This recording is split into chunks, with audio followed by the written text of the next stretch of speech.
Hello and welcome to Youth in Politics. I'm your host, Justin Chenette. Today's guest is Maine State Treasurer David Lamoine. Welcome to the show. Thank you for having me on. In layman's terms, what are your duties and responsibilities?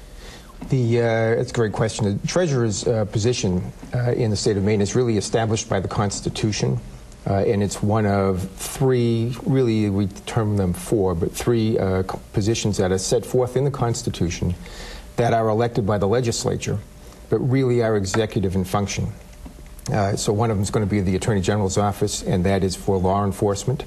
The other is the Secretary of State's position. That really is for managing elections and keeping the records. And the third is the Treasurer's office, which is for the banking. There's a fourth, which is the Auditor's position, which is considered constitutional, although that one lands in statute as its underlying authority. But the Treasurer is fundamentally the banker for the state.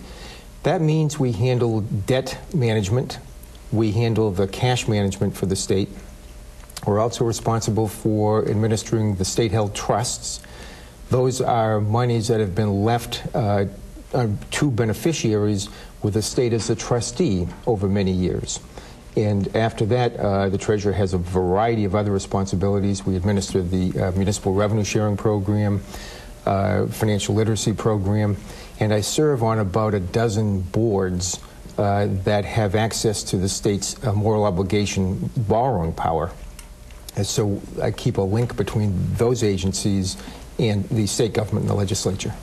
As you know, America is facing one of the largest economic crises since the Great Depression. And for the state of Maine, we're facing an unemployment rate of about 7%, the highest level in 17 years. And the budget deficit is around $140 million. And to make matters worse, in July of this year, starting for the fiscal year, $177 million a gap will be added. So Maine's going to be facing some tough times ahead. What does your office do in particular in these tough times to help us get out of this mess? Well, we are facing tough times as a state, as individuals in the state, and as a state government. But these are not insurmountable or unprecedented times, though they are difficult when they arrive. We are in sound financial shape. The governor and the legislature got together early this year, in January, and put together a modified budget so that the fiscal year we're in now, which ends at the end of June, is balanced. If something happens and they have to come back, I'm sure they will, if necessary, and rebalance it. The attention is really turned now to what's happening for the biennial budget over the next 2 years. That's going to be the struggle to try to put that together over the coming weeks and months. And what my office does is really to try to manage our jobs as efficiently as we can.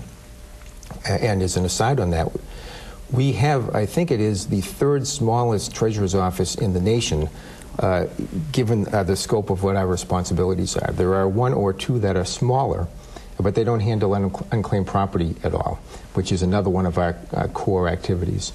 So we try to manage our shop as efficiently as we can, and then to help with the debt management and the cash management so that we have investments that are productive and earning money for the state, and that when we borrow funds, we do that as efficiently as possible and in a structure that gives the best benefit to the people of the state of Maine.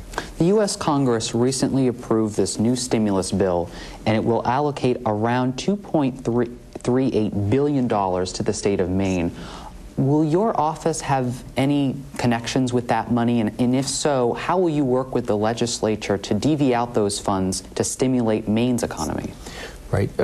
We have, as a Treasurer's office, very little to do with the actual administration of those funds. I mean, they will come into the state treasury, and we will send the checks out as directed to by the governor and the legislature. But our actual involvement is very small. It is also very, very early on in the process, as we're talking about this here on the 20th of February. Right. The governor's folks have just really been given what the numbers are beginning to look like for Maine. Mm-hmm. And that process of working with the governor and the legislature to determine exactly where the funds are coming mm-hmm. and exactly how much they are going to be, which is largely still to be determined, is really beginning. And they will use those funds as directed by the federal government. I will say, as an aside, one of the things that the Governor Baldacci did really early on was start putting together a team to handle the stimulus funds should they become available. As a result, we are poised as a state to really jump in and take advantage of these funds very quickly, to manage them pursuant to the new statute, the new federal statute, and to be available to accept additional funds if other states are unable or unwilling to accept those funds. So the governor really got us ahead of the game, and we're well positioned to take advantage of the money we now have coming and to take advantage of more should it become available. From your past experience, where would you personally like to see those funds spent in the state of Maine? Well, where I'd like them to be spent is really not relevant in all due respect, Justin. It's the federal government has put together, in the wisdom of was a very public debate between the president and the Senate and the federal House as to what should the priorities be. Right. That's hard to get. In a representative democracy, it is hard to get better buy-in than that if you have all of these people coming get together to determine what the proper public priorities are. That really is the nature of our system. And so they have decided, and it is allocated pursuant to some fairly tight standards, and that will come into Maine in a lot of different ways. Now, you said the money will come through your office, and your job is to send out the checks where directed. What kind of transparency is your office taking? For instance, like on the national level, Barack Obama has stated, let's do recovery.gov to try to make sure that the people know exactly where the money is being spent. What is your office doing to kind of continue that sense of transparency? Another great question. And it's not going to, that transparency is going to happen. It won't happen through my office. It will happen through the Office of Information Technology, which is under the Executive Department for Administrative and Financial Affairs. In fact, it was part of the extensive discussion that happened just this morning in front of the Appropriations Committee at the legislature, where they put up, the OIT folks, Office of Information Technology, put up a screen and went through what the website is going to look like so that all of this information will be transparent and easily available to the public and updated regularly as the monies come in and go out.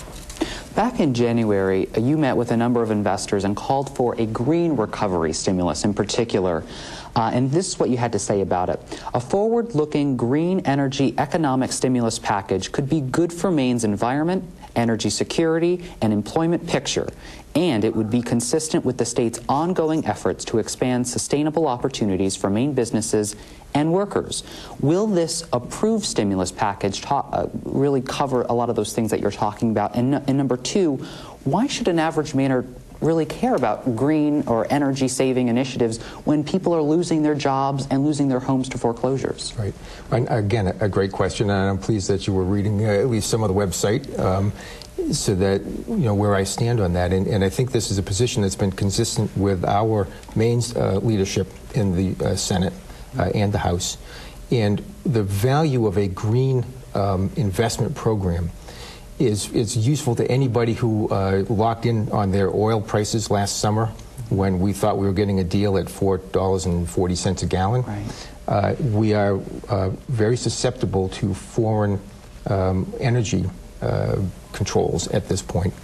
The further we move away from that and bring those to Maine production, the better off we will be economically, as all of those funds will not be sent overseas. They'll be back to work here in the state. And the better we will be in terms of our environment, so that when we do things like invest in wind power, which is a goal that the legislature and governor have set forth quite clearly, that produces perfectly clean energy in the form of electricity, which can be shipped if we upgrade our system for transporting power anywhere in the state and anywhere in the nation. And the building and maintenance of those facilities and the taxes accruing from their placement all stay here in the state of Maine. So it is an opportunity to find a whole new industry that can provide jobs well into the future and to make our state and our nation safer in the world we live in.